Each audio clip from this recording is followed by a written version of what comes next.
Bienvenue sur Fleur d'Avocat.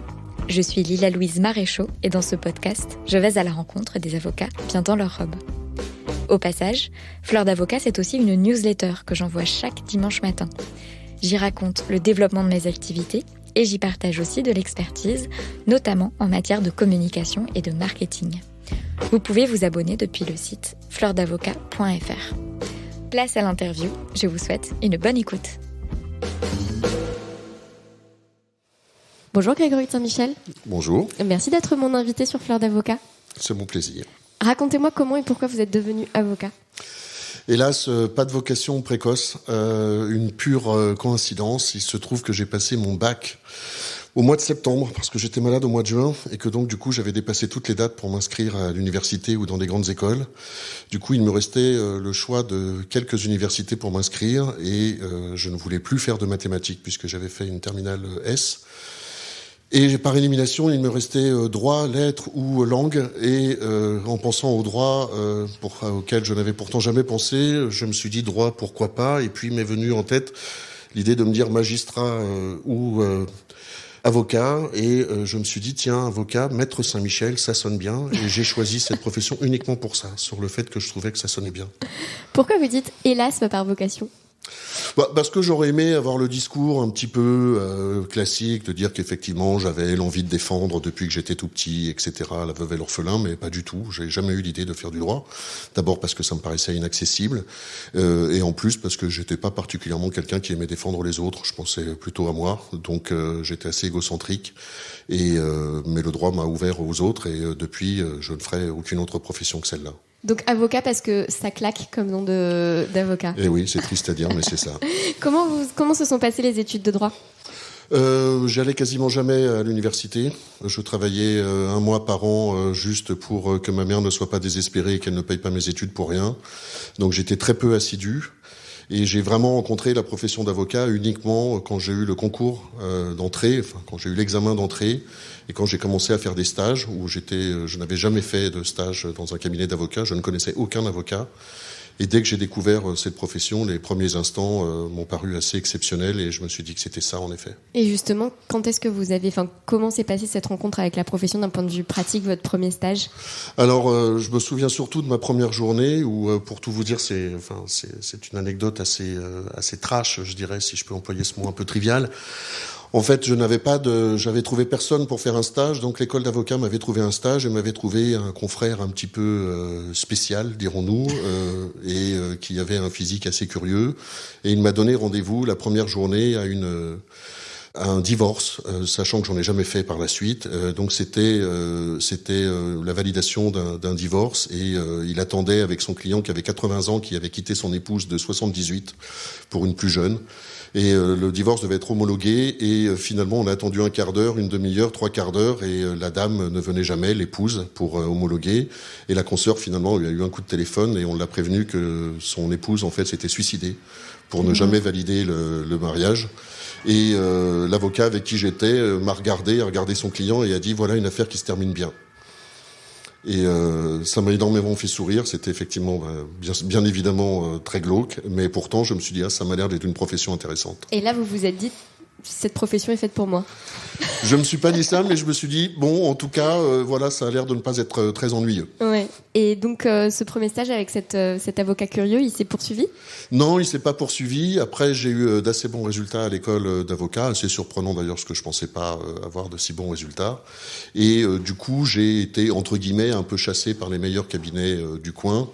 Et du coup, j'ai pu commencer dans des cabinets assez sympas, avoir une bonne formation. En droit pénal, en droit social. En Alors droit uniquement social. en droit social. Le droit pénal, c'est venu que bien plus tard, quand j'ai été secrétaire de la conférence. Donc droit social. Vous aviez, il y avait eu un attrait pour cette matière à un moment pendant vos études ? Non, pas du tout. Là encore, le pur hasard, puisque on avait une rencontre avec tous les ténors et ténoras, comme on dit maintenant, de chaque matière, et on devait choisir à l'école d'avocat une matière prépondérante. Et moi, je rêvais de faire du pénal. Et quand le pénaliste est arrivé se présenter et présenter sa profession et sa matière, il était d'abord le seul à être en jean. Il était le seul à être en basket. Et il a dit que c'était une profession où on ne gagnait rien et où on ne gagnait pas sa vie avant 10 ans d'exercice. Et du coup, je me suis dit, s'il faut mettre 10 ans d'exercice pour gagner sa vie, je peux pas choisir droit pénal. Et au dernier moment, donc, alors que je me destinais à être vraiment pénaliste, j'ai choisi dans la foulée le droit du travail au hasard, parce que c'était un peu contentieux, qu'il y avait un peu de plaidoirie. Et j'ai choisi droit du travail pour me dire que j'allais pas rester à la charge de mes parents pendant encore 10 ans. Et donc voilà, pur hasard encore, j'ai choisi le droit social, qui m'a beaucoup plu. Ouais, ça vous a plu? Ouais. Et donc vous intégrez un cabinet de droit social? Ouais. D'abord à l'école? D'abord à l'école, je me spécialise en droit social. Ensuite, Ouais. j'intègre directement un cabinet en droit social, en contentieux. Je ne fais que ça. Toutes les semaines, j'étais au conseil de prud'homme, à la cour d'appel, sans arrêt. Je sais pas, 2, 3, 4, 5 audiences par semaine. Donc beaucoup de contentieux. Et puis, toujours le rêve de faire du pénal. Mais bon, je travaillais 10 heures par jour en droit social. Donc j'avais absolument même pas le temps de faire des commissions d'office en pénal, jusqu'à ce que je passe discrètement le concours de la conférence. Vous l'avez passé quand, ce concours de la conférence? Je l'ai passé en 2007. Donc c'était au bout de combien de temps de barreau? J'avais 6 ans de barreau. 6 ans de barreau. Et alors? Vous en aviez parlé à votre cabinet, non? Non, alors j'en ai pas parlé à mon cabinet, j'en ai pas parlé aux autres, ni aux associés du cabinet, ni aux autres collaborateurs du cabinet. Il se trouve que par hasard, il y en a un autre qui l'a passé secrètement. On l'a passé en même temps, mais comme on ne passait pas les discours le même soir, on ne s'est pas vu, mais on s'est retrouvés au 3e tour, donc on a su qu'on était tous les deux dans le concours de la conférence. Et donc j'ai annoncé à mon boss, enfin c'est comme ça que je l'appelais à l'époque. Ça va mieux depuis avec lui, mais je lui ai annoncé que j'étais secrétaire de la conférence le lendemain, quand j'ai reçu les résultats, en étant follement heureux. Et il m'a répondu cette phrase, c'est la première phrase qu'il m'a répondu, il m'a dit « bah t'es viré ». Ouais. Un peu décevant. Donc oui, c'était à la fois une bonne nouvelle et en même temps, je me retrouvais au chômage. C'était un peu embêtant. La conférence, c'est quelque chose que vous visiez depuis votre entrée dans la profession. Enfin, vous aviez identifié que c'était un moyen pour vous de faire du pénal. C'est quelque chose que vous aviez entre guillemets prévu, ou vous l'avez un peu découvert au fur et à mesure du temps dans un la peu profession? comme beaucoup. Il y a deux écoles. Il y a ceux qui ont fait Assas, qui ont déjà fait l'ISIAS, qui ont fait la petite conférence et qui se prédestinent, ou qui ont fait Sciences Po et qui aiment les concours d'éloquence et qui se prédestinent à ça. Moi, pas du tout. J'en avais jamais fait. Et c'est venu petit à petit, au hasard des pas perdus, où on me disait un tel est secrétaire de la conférence, et je le regardais comme s'il était Dieu sur terre. Et donc voilà, j'avais une admiration un peu excessive sans doute, mais voilà, je me suis dit pourquoi pas finalement le tenter, et surtout si personne le sait, finalement ce sera pas humiliant si personne n'est au courant. Et puis ça a fonctionné. Ouais. Vous vous souvenez du sujet qui a appelé votre premier essai? Je crois que c'était la science des autres était l'exact. Et alors? Et alors ça s'est plutôt bien passé. Moi, j'ai un style avec un petit peu d'émotion et en même temps un peu d'humour, donc ça passe généralement assez bien. Et voilà, c'est bien passé. Je crois que les invités cette année-là, j'avais eu Strauss-Kahn, je crois. J'étais passé aussi, je crois, devant Vergès.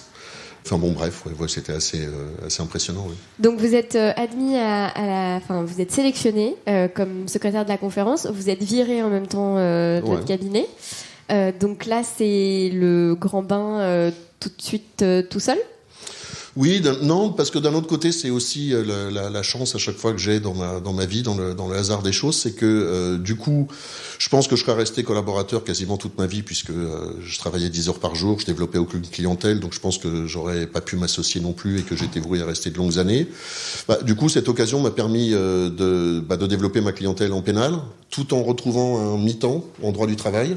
Et donc, du coup, j'ai pu me lancer assez rapidement avec des associés qui étaient aussi des secrétaires de la conférence dans le cabinet où vous êtes aujourd'hui. Ouais. Et voilà, on s'est associés à plusieurs et donc j'ai rapidement été à mon compte et c'était une beaucoup plus grande liberté et une grande joie. Ouais. Pourquoi vous dites que vous auriez pu rester collaborateur toute votre vie comme ça? Vous pensez pas qu'à un moment vous seriez Non, finalement j'étais assez docile, j'étais assez je travaillais beaucoup, je développais pas de clientèle.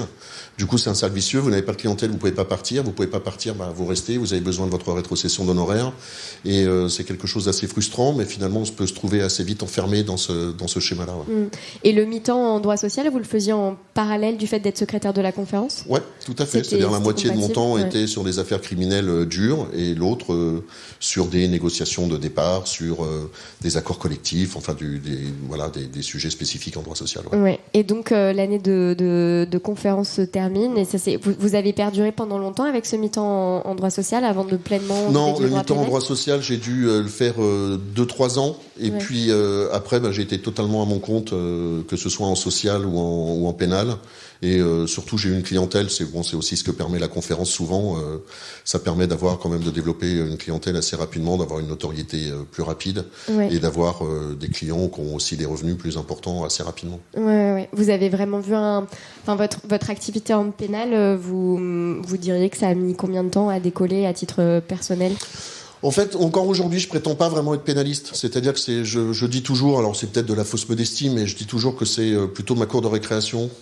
C'est plutôt 10%, 15%, 20% de mon activité. Ouais. Alors c'est des dossiers que certains m'envieraient, qui sont des dossiers criminels lourds, des meurtres, du terrorisme, des viols, etc. Ou ce sont des clients qui sont des hommes politiques aussi. Donc je dirais que j'ai une très belle clientèle, mais je développe pas.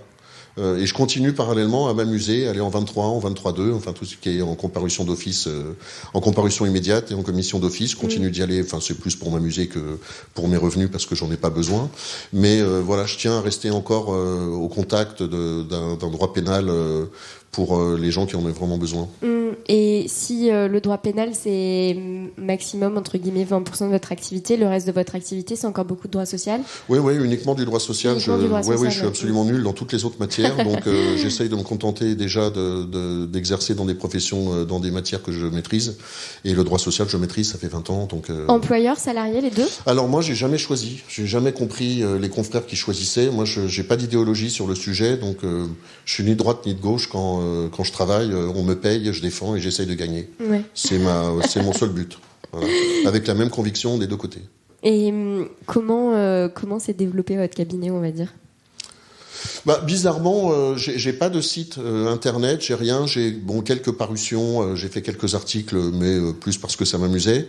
Mais j'ai pas vraiment un business model, j'ai pas vraiment, je développe pas du tout la clientèle. C'est le bouche à oreille. Bouche à oreille.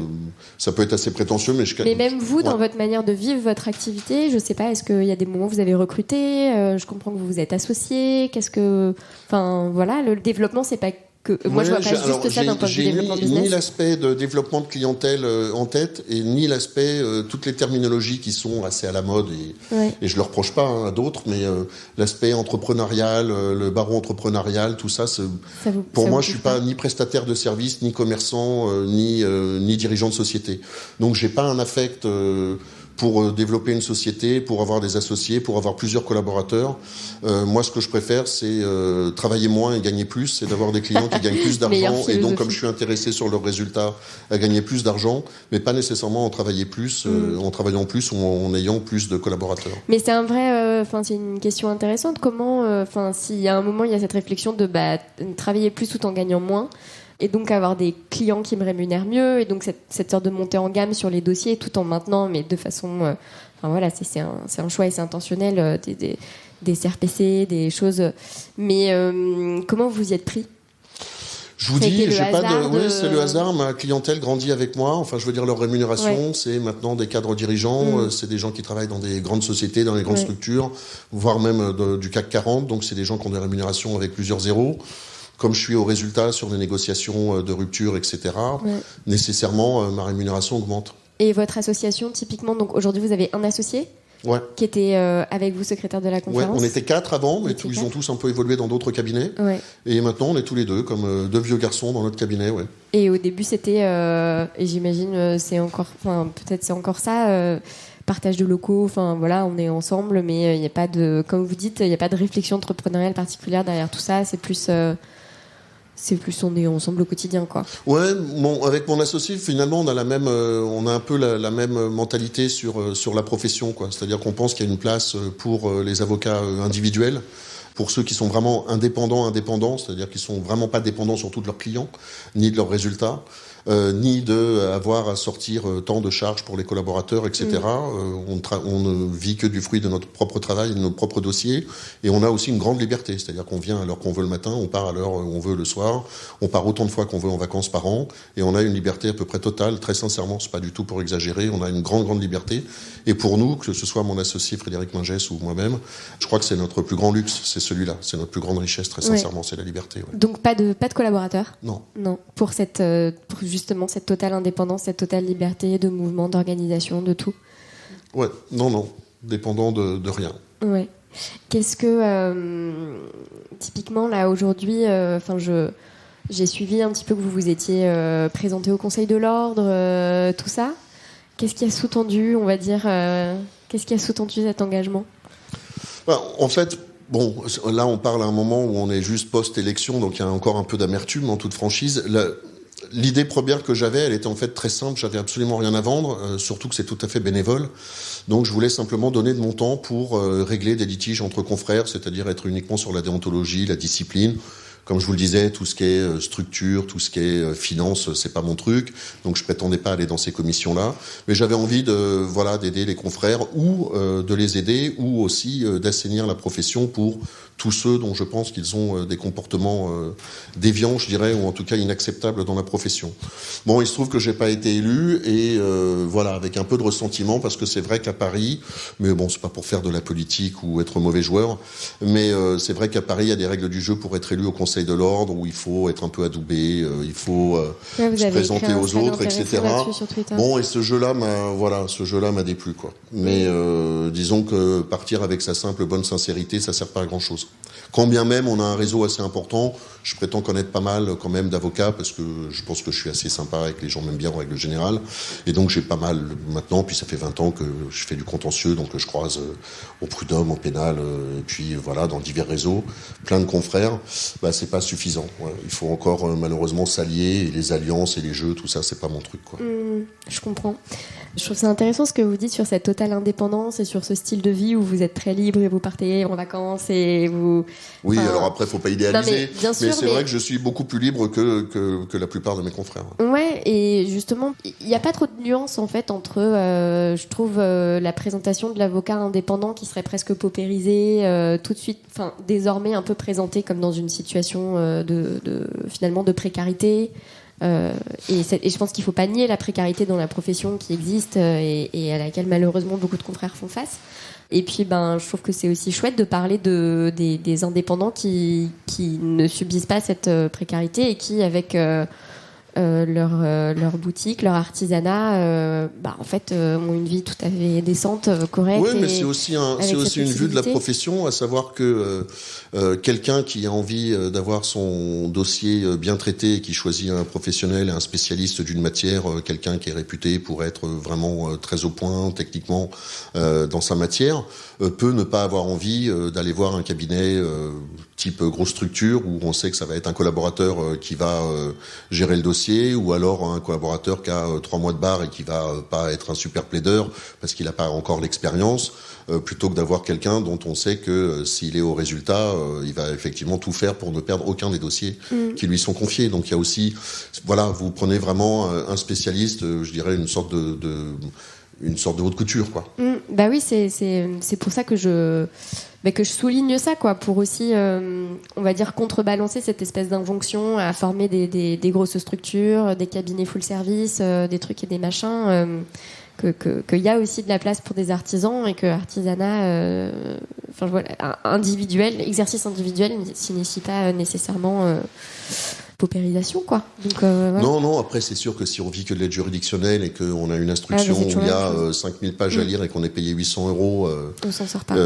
C'est sûr que c'est difficile de vivre en travaillant à 8-10 € de l'heure, quoi, c'est évident.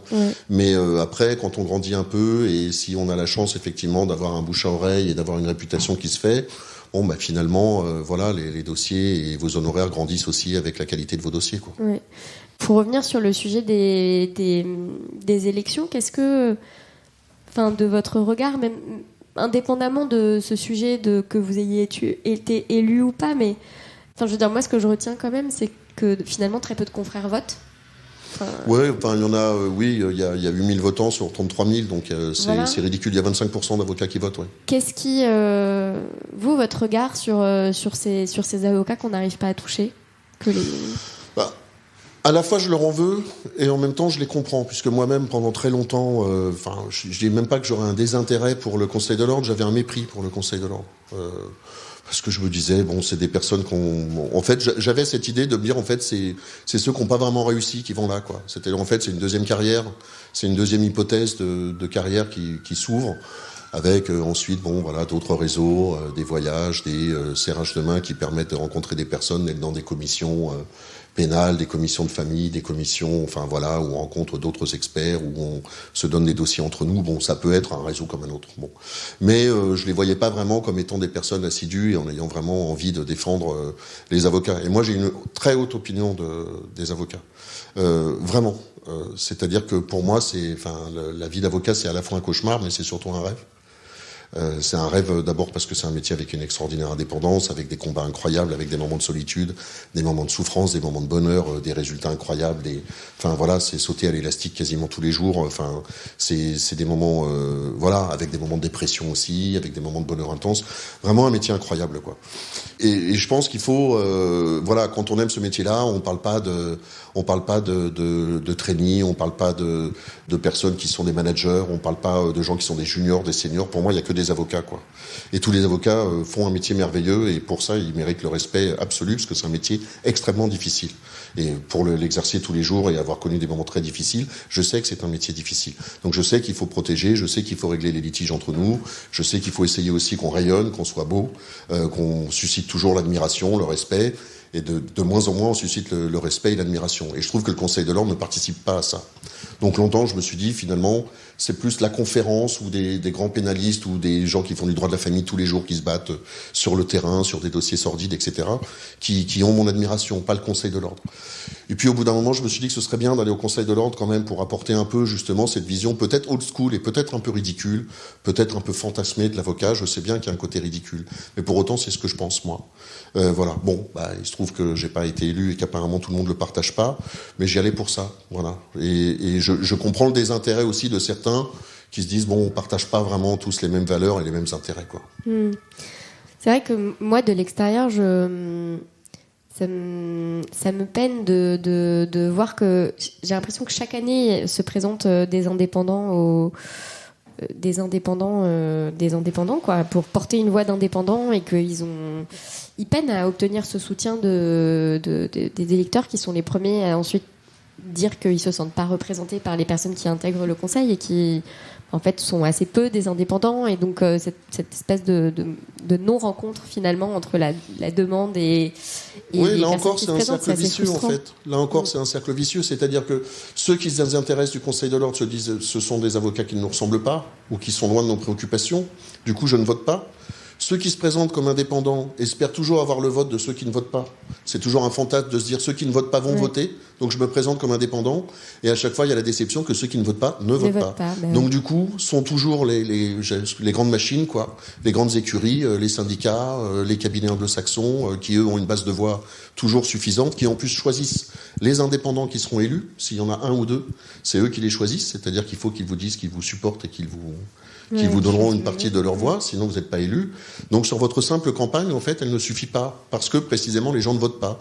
C'est un cercle vicieux, quoi. Donc du coup, on se retrouve à ne jamais pouvoir être élu avec 25% de votants, c'est pas possible. C'est étonnant, vous êtes à la fois venu au métier d'avocat un peu parce que voilà, vous avez fait ces études et puis Maître Saint-Michel, ça claque et puis, j'ai l'impression qu'en rencontrant cette profession et peut-être aussi en intégrant la conférence, etc., mais vous avez vraiment embrassé, justement, comme vous dites, cette vision presque old school, peut-être un peu fantasmée. Idéaliste, en tout cas, de la profession, l'avocat avec un grand A, la noblesse de cette profession. Qu'est-ce qui fait que cette mythologie vous est tombée dessus ? Les hommes, je crois. Tout simplement, les gens que j'ai croisés, les gens qui m'ont ému, les gens qui m'ont embrassé, les gens qui m'ont remercié, les gens que j'ai sauvés. Voilà, les moments de misère, les gens dans des détresses absolues, des choses qui peuvent être toujours un peu ridicules, parce que je sais que c'est des lieux communs. Mais les personnes, quand vous êtes le dernier à vous adresser à une personne, et que vous êtes le seul à le tutoyer, à l'appeler par son prénom, à être l'espoir de quelqu'un. Bon, pour moi, il y a deux professions qui sont comme ça un peu mythiques. Il y a médecin et il y a avocat, quoi. C'est les deux seuls qui finalement interviennent quand les personnes sont dans la plus grande détresse, quoi.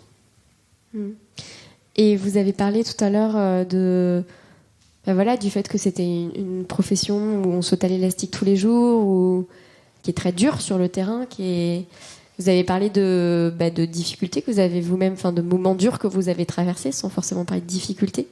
Il y a des moments durs en particulier qui vous ont marqué ? Oui, il y a des moments familiaux où vous n'êtes pas là. Il y a des moments où il y a des décisions qui sont... parce que les décisions sont celles des clients, mais c'est les nôtres aussi. C'est pas que de l'ego, c'est aussi de l'injustice, des moments où on ne comprend pas, où on ne veut pas comprendre, où on se demande où on a échoué, où il y a une grande culpabilité. Parce que finalement, on dit toujours qu'on n'est jamais notre client, nous ne sommes jamais nos dossiers. Et c'est vrai, sur le papier et dans le principe, nous ne le sommes pas. Mais dans la réalité, ça nous touche. Voilà, quelqu'un qui part avec des menottes et qui a un mandat de dépôt... Quand c'était pas prévu, c'est des moments où on ne peut pas rentrer chez soi de manière normale.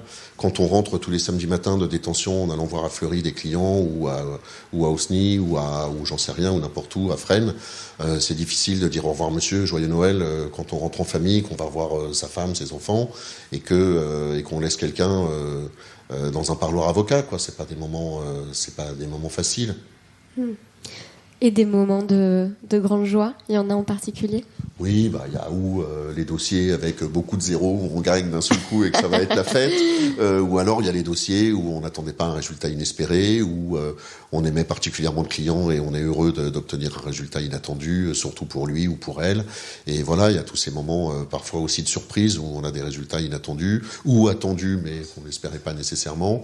Enfin voilà, il y a des moments de bonheur intenses, quoi, indescriptibles. Qu'est-ce que vous voulez pour vos prochaines années d'exercice ? C'est compliqué parce que j'aimerais avoir la même profession sans le stress. Mais sinon, j'aimerais que tout soit et reste toujours pareil et que je sois toujours avocat jusqu'à ma dernière heure. C'est possible, vous pensez ? Mais sans le stress. Parce que ça, c'est dur. Surtout avec les années. Parce que le stress, quand on a 25, 30, 35, 40, ça va encore. Bon, après, arriver à 50, ça devient difficile à gérer. Vous pensez que c'est possible ? Non. Mais il y a de l'espoir. Quelle est votre dernière joie ? Une décision incroyable qui date de la semaine dernière où j'ai obtenu l'infirmation d'une ordonnance de mise en accusation devant la chambre d'instruction que je n'attendais pas. Et qu'est-ce que vous portez sous votre robe ? Je peux porter beaucoup de choses. Je peux m'habiller formal. Au début, pour moi, un avocat était nécessairement en costume cravate. Et de plus en plus, je me laisse aller. Mais je vais toujours pas jusqu'aux sandales. Mais je porte surtout ma robe, c'est le plus important, plus que ce qu'il y a en dessous. Merci beaucoup pour cet échange. C'est moi qui vous remercie. Vous avez écouté l'épisode jusqu'au bout, donc j'imagine que ça vous a plu. Pour me remercier et pour aider d'autres personnes comme vous à découvrir le podcast, vous pouvez le partager, vous abonner depuis votre application d'écoute de podcast et laisser un avis et 5 étoiles. Ça fait vraiment la différence au niveau des algorithmes. À la semaine prochaine!